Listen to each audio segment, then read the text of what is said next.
Hey, how you doing everyone? I promised you a remake for today, but couldn't do that because I got kind of ish busy. I don't know what happened these last few days. They like went by so quick and I was like, "Oh, we are Sunday." So, now that we're at this very late point in time, I can't do a remake just now. But knowing that I got booped, dunked, I got fucked, yeah, we're just gonna make the remake for next week. I think that's more realistic. I'm not gonna just like stress myself for nothing. Today, I'm just gonna be showing you how I make shakes. I don't know, I need some for my edits, and if you want to copy them, go right ahead. I don't care. All right, let's go. The first step that I usually do, I'm gonna have either an image or just a text like you see right now to just set myself up to know what it's gonna look like. The effect that I use is S shake. I have a couple of them, as you can see. I created a reset to none, which I usually recommend doing so that you can just start off fresh when you want to make an edit.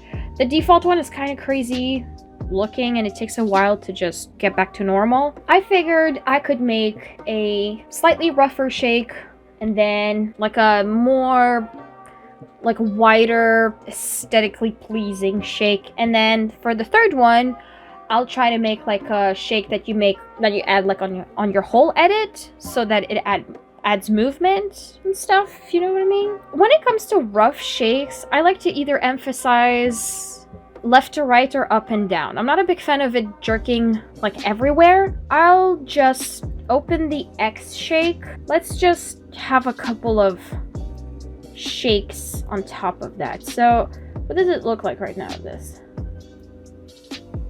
Oh, and let's motion blur. It's always much better when you do that. Yeah, this looks maybe a bit too much. Usually, the wave amplitude is much more pleasing than the rand one. So if I want something slightly rougher, let's see if maybe not too far so the amplitude's gonna stay down. And let's see what the frequency. I mean, that looks... I feel like I want something drastic like this, but I also kind of want to make it... Let's see if the amplitude overall is gonna... That might be just a bit too rough. So if I take the frequency down here, and the amplitude maybe as well.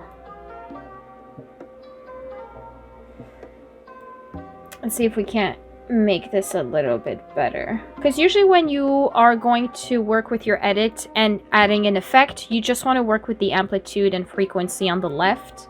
You don't want to start opening those on the right, so you want to set them at the right settings to then be able to edit with them.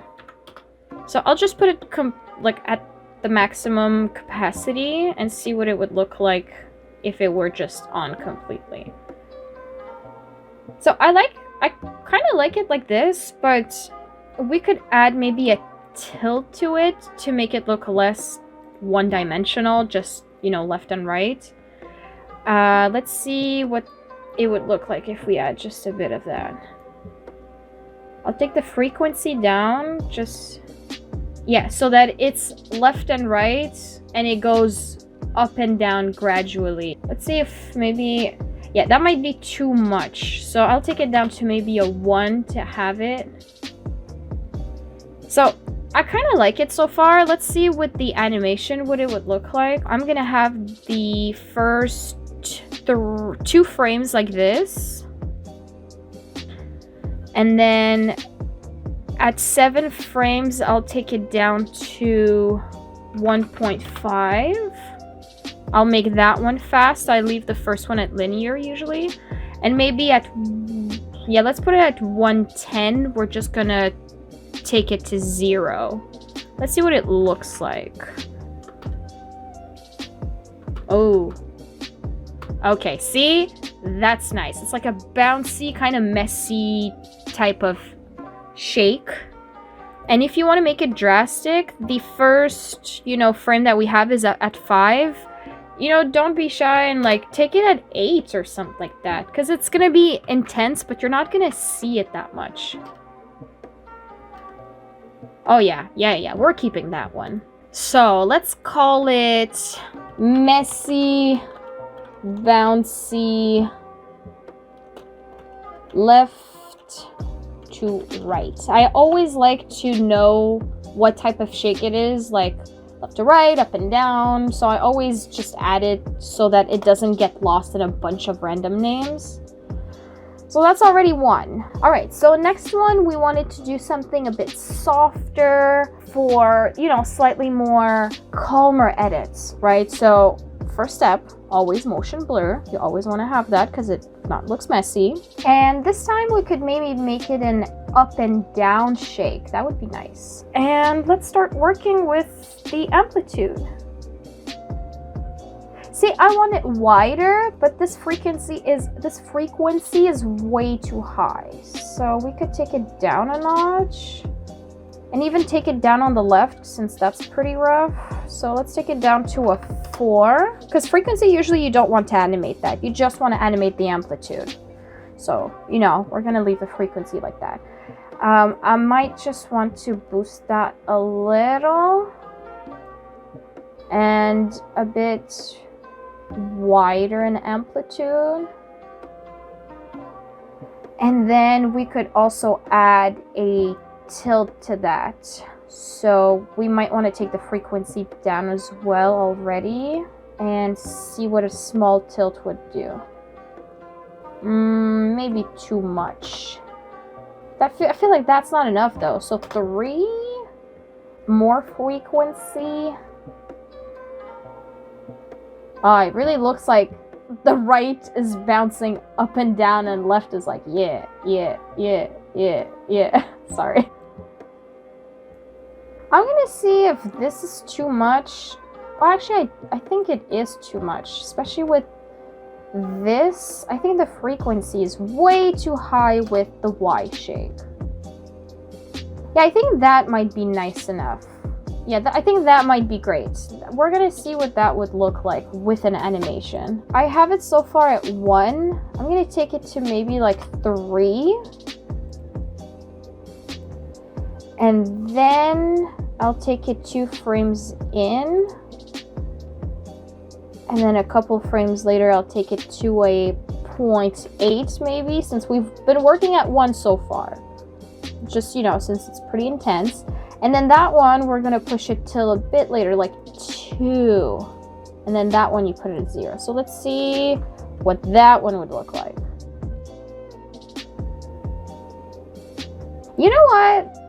I think this one could use a bit more of an amplitude when it comes to the wave. So I'll boost it up. And I'll make it quicker, so 0.35 for the frequency.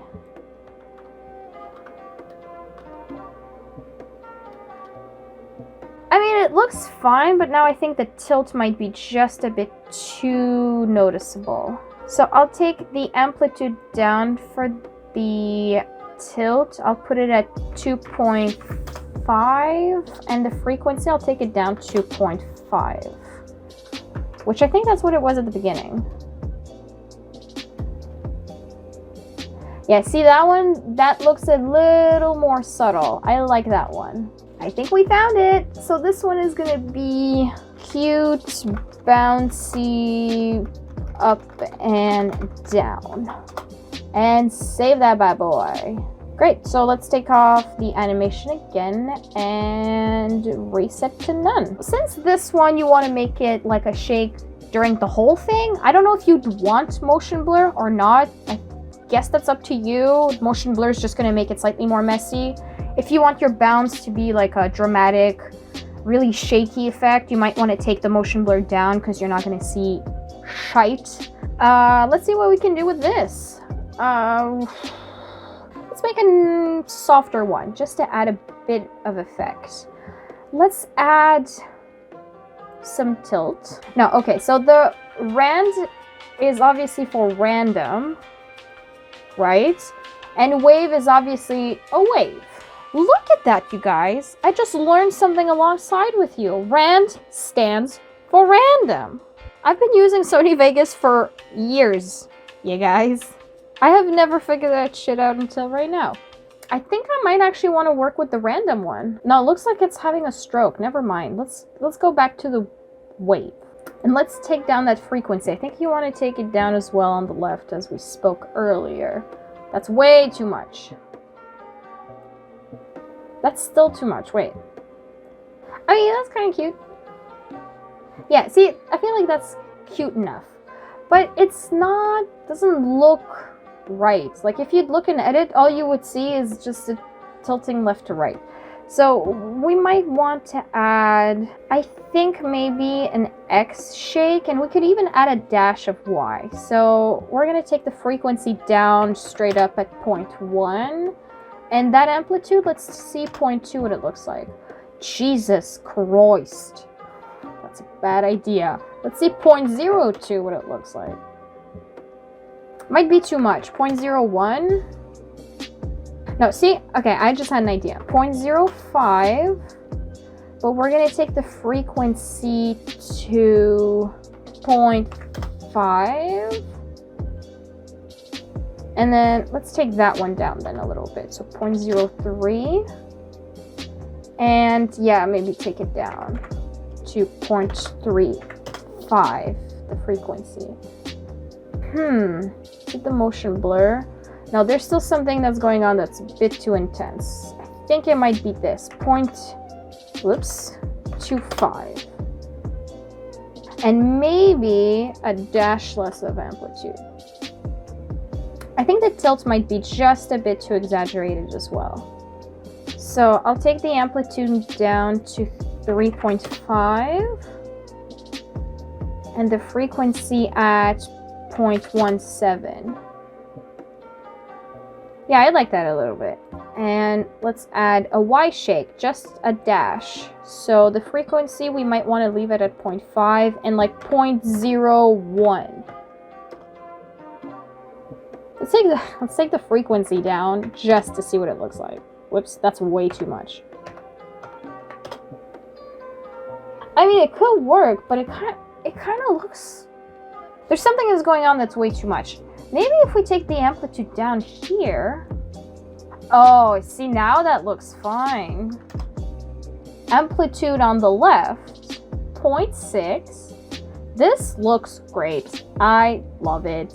Yes. This, yes. Okay, there we go. We found it. We're gonna call this one a snaky shaky. Why? I don't know. All right, you guys, I'm gonna go through everything that we just, got, and I'll just let you take it down if you want to copy them. So for the first shake that we worked was the messy bouncy one. We have already the amplitude at 8, but that's just because it's your first few frames until you animate it down. You could just have it at 5, whatever makes you comfortable. I like to have it already prepared. The frequency is at 8, we didn't change that. Motion blur is activated for those because it's not a shake during your edit, it's a shake you want to animate into your edit. The X shake are going to have these settings. You don't have, if the amplitude of something is down to 0, the frequency of the next thing doesn't matter, because if there's no amplitude, the frequency doesn't matter. So we just worked with X wave. That one is at 0.024. The X wave frequency is at 0.544. We didn't work with the Y shake since this is a left to right, so both amplitudes should be down to 0. We added a small tilt, so again, the random amplitude, we didn't touch that. We just worked with the wave. The wave's at 1, and the frequency for that wave is at 0.374. Alright, so the next one was the cute, bouncy, up and down shake that we worked on. The amplitude's at 3 and the frequency is at 4 this time. That one we changed. We didn't work with the X, so 0 to amplitudes. The Y shake is at amplitude for the wave 0.109 and the frequency is at 0.350. And then we added a tilt, which the wave amplitude is at 2.5 and the frequency is at 0.5. Oh yeah, and motion blur is on, again, because this is animation. And then the last one is our snaky shaky. I still don't understand why I called it like that. So the amplitude's at 0.6 and the frequency is at 3.96. We got super precise with that one. I didn't add any motion blur for that one. Looked a little weird, but again, you could if you want to. For the X shake, the wave amplitude 0.02 and then the frequency for that wave is 0.25. The Y shake, we have a small wave amplitude at 0.01 and then the frequency at 0.2. And then for the tilt, we have the wave amplitude at 3.5 and its frequency at 0.17. Yeah, so there you go, guys. I mean, we just made 3 shakes together within what? Like, this video I'm hoping I can take it down to 20 minutes. I know there's been a couple silent moments where I had to figure my stuff out, but it's kind of weird to be recording something while doing something because I have to explain along the way and it gets kind of confusing to put words onto something that in my brain feels like it's kind of just self-explanatory. So I know I said a lot of this and that, but hopefully you just looked at what I was doing, you got the logic of it, and you might be comfortable doing that yourself now. I hope this was helpful for you, and sorry again for not doing the remake that I talked about, but still, thank you for coming in here and watching. If you liked this and you thought it was helpful, you can always, like, subscribe, leave a comment for whatever you might need next. And yeah, thanks. I'll see you this Friday for probably a Q&A book. I don't know, we'll see. Bye!